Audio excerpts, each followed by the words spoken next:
জগৎ বিখ্যাত ওলি আব্দুল্লাহ বিন মোবারক, তাফসিরে এসেছে। এই ঘটনাটা বলছি, শিক্ষণীয় বিষয় আছে, শিক্ষার জন্য বলছি। এই আল্লাহর এই ওলি আব্দুল্লাহ বিন মোবারক, তিনি হজে যাওয়ার জন্য প্রস্তুতি নিচ্ছেন। হজে বের হবে, এই রকম সময় তার একটা সন্তান কাঁদতে কাঁদতে বাসায় প্রবেশ করল। আব্দুল্লাহ বিন মোবারক বলছে, বাবা তুমি কাঁদো কেন? বলে, বাবা পাড়ার মধ্যে ওই বাসার মধ্যে গরুর মাংস রান্না করেছে, তারা গরুর মাংস রান্না করে খাচ্ছে, কিন্তু আমি একটু মাংস চেয়েছি, আমার খেতে মন চেয়েছে, তারা আমাকে দেয় নাই। বলে, তাই নাকি? আমাকে অপমান করে থাপ্পড় মেরে ধাক্কা দিয়ে বের করে দিয়েছে, এই দুঃখে আমি কাঁদতেছি। বলে, দেখি চলো তো। আব্দুল্লাহ বিন মোবারক সন্তানকে নিয়ে ওই বাসার সামনে যে সালাম দিয়ে দিলেন, আসসালাতু ওয়াসসালামু আলাইকা ইয়া আহলাল বাইত। বাসা থেকে বের হয়ে হুজুরকে দেখে আশ্চর্য হয়ে গেছে, হুজুর আপনি আমার বাসায় বসেন, কি সম্মান করব, এই গরিবখানায় এসেছেন। বলে, না বসার সময় নেই, তোমার বাসায় কি গরুর মাংস রান্না করেছ? বলে, হ্যাঁ হুজুর করেছি। আমার এই সন্তানটা কি মাংস খেতে চেয়েছিল? বলে, হ্যাঁ চেয়েছিল। তুমি তাকে থাপ্পড় মেরে ধাক্কা মেরে বের করে দিয়েছ? বলে, হ্যাঁ দিয়েছি। কেন এরকম করলে? এক টুকরা মাংস তো তার হাতে তুমি দিতে পারতে। ওই লোক চোখের পানি ছেড়ে দিয়েছে, হুজুর আজ 3 দিন যাবত আমার বাসায় খাবার নাই, কোথাও কাজ পাই না। আজকেও কাজের জন্য গিয়েছি, কোথাও কাজ মিলাইতে পারি নাই। চলে আসতেছিলাম, রাস্তার মধ্যে একটা মরা গরু দেখতে পেলাম, ডানে বামে তাকাইলাম, কোনো লোকজন নাই। এই গরুর চামড়া ছিলে, রান থেকে সামান্য কিছু মাংস নিয়ে এসেছি। এই মাংস রান্না করে আমি আমার সন্তানদেরকে খাওয়াইতেছি হুজুর, এইটা আমাদের জন্য জায়েজ। এই মাংস আমাদের জন্য, আমার সন্তানদের জন্য জায়েজ। এইটা আপনার সন্তানের জন্য জায়েজ হবে না, কারণ আপনি ধনী মানুষ। এই জন্য আমি তাকে অনেক চেষ্টা করেছি, তুমি চলে যাও, সে কিছুতেই যায় না, মাংস খাবে। লাস্টে আমি থাপ্পড় মেরে ধাক্কা মেরে তাকে আমার বাসা থেকে বের করে দিয়েছি। হুজুর এইটা যদি আমার অপরাধ হয়ে যায়, আপনি আমারে ক্ষমা করে দেন। সুবহানাল্লাহ।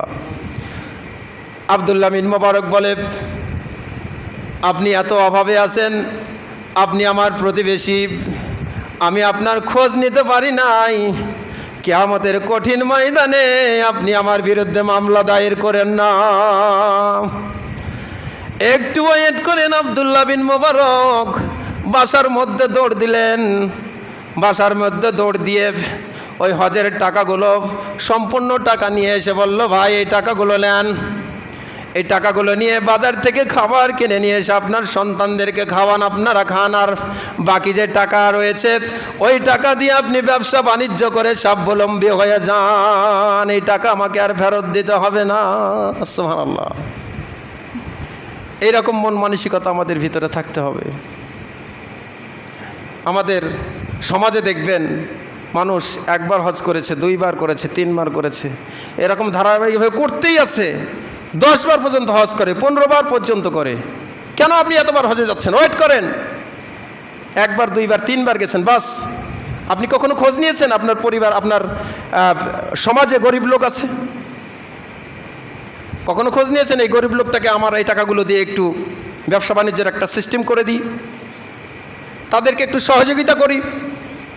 এই খোঁজ নেন তো? এই খোঁজ তো আপনি নেননি। কে আপনাকে এতবার হজে যেতে বলেছে? আপনি এতবার হজে না যেয়ে এই টাকাগুলো যদি গরিব মানুষকে দিয়ে দেন, তাকে যদি বলেন, ভাই এই টাকা দিয়ে আপনি ব্যবসা বাণিজ্য করেন, এই টাকাগুলো দিয়ে আপনি ইসলামের কাজকাম করেন আর হালালভাবে ব্যবসা বাণিজ্য করেন, আল্লাহ রাব্বুল আলামিন আপনার প্রতি সন্তুষ্ট হয়ে যাবে, জান্নাত আপনাকে হাতছানি দিয়ে ডাকবে। এই আমলগুলো সরাসরি আল্লাহর আরশে ধাক্কা মারে যে একজন মুসলমানের ভাই, আমি 10 বার হজে যাচ্ছি, অথচ আমার এক ভাইকে টাকাগুলো দিয়ে সাহায্য করছি না। এটা কিন্তু অনেক বড় একটা আমল, এটা কিন্তু সবাই করতে পারে না। এগুলো করবেন, আল্লাহ খুশি হয়ে যাবে। তো এই আব্দুল্লাহ বিন মোবারক বাসায় তার বন্ধুর সাথে দেখা হলো। তার বন্ধু বলতেছে, মোবারক তুমি হজ থেকে কবে আসলে? 40-41 দিন পর। বললে, ভাই আমি তো হজে যাইনি।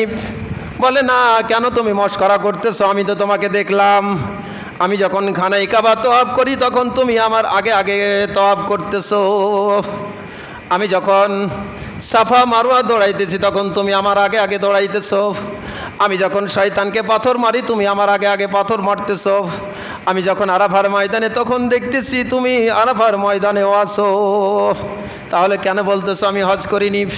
আব্দুল্লাহ বিন মোবারক একদম নীরবতা পালন করলেন। সেই দিন রাত্রে স্বপ্নে আল্লাহ রাব্বুল আলামিন তাকে জানিয়ে দিলেন, মোবারক তোমার হজ আল্লাহ রাব্বুল আলামিন কবুল করে নিয়েছে। হজে না যায়া তুমি যে টাকাটা তোমার প্রতিবেশীকে দিয়ে দিয়েছো, তাকে সাহায্য সহযোগিতা করেছো, আল্লাহ রাব্বুল আলামিন তোমার প্রতি সন্তুষ্ট হয়ে গেছে, তোমার আমলনামায় কবুল হজের সওয়াব আল্লাহ রাব্বুল আলামিন দিয়ে দিয়েছে।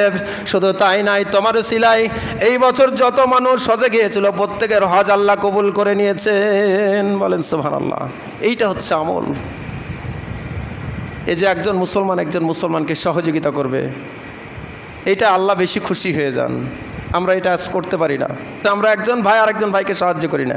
নিজে খুব ভালো কাচ্ছি, ভালো পড়তেছি, নিজে 1000 বার 14 বার হজে যাচ্ছি, আর আরেকজনকে একটু সহযোগিতা করছি। আর গরিব মানুষ হজে যাওয়ার আশা করেছে, যেতে পারছে না, তাকে একটু সুযোগ করে দেন। ভাই আমি 10 বার হজ করেছি, আমি যাচ্ছি না, ভাইজান আপনি যান তো, আপনার ব্যবস্থা করে দিচ্ছি।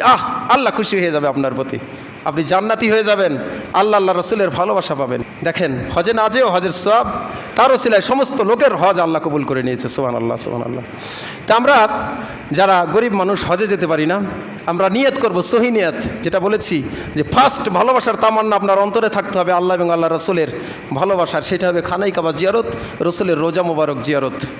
তা আমরা যারা গরিব আছি, যাদের উপরে হজ ফরজ, তারা তো এক্ষুনি নিয়াত করব, এক্ষুনি নিবন্ধন করব হজে যাওয়ার জন্য।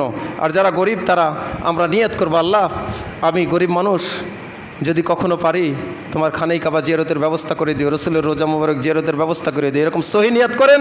আপনি যদি হজে যেতে নাও পারেন, যদি মারাও যান, আল্লাহ রাব্বুল আলামিন আপনার আমলনামায় কবুল হজের সওয়াব লিখে দেবেন। বলেন আমিন।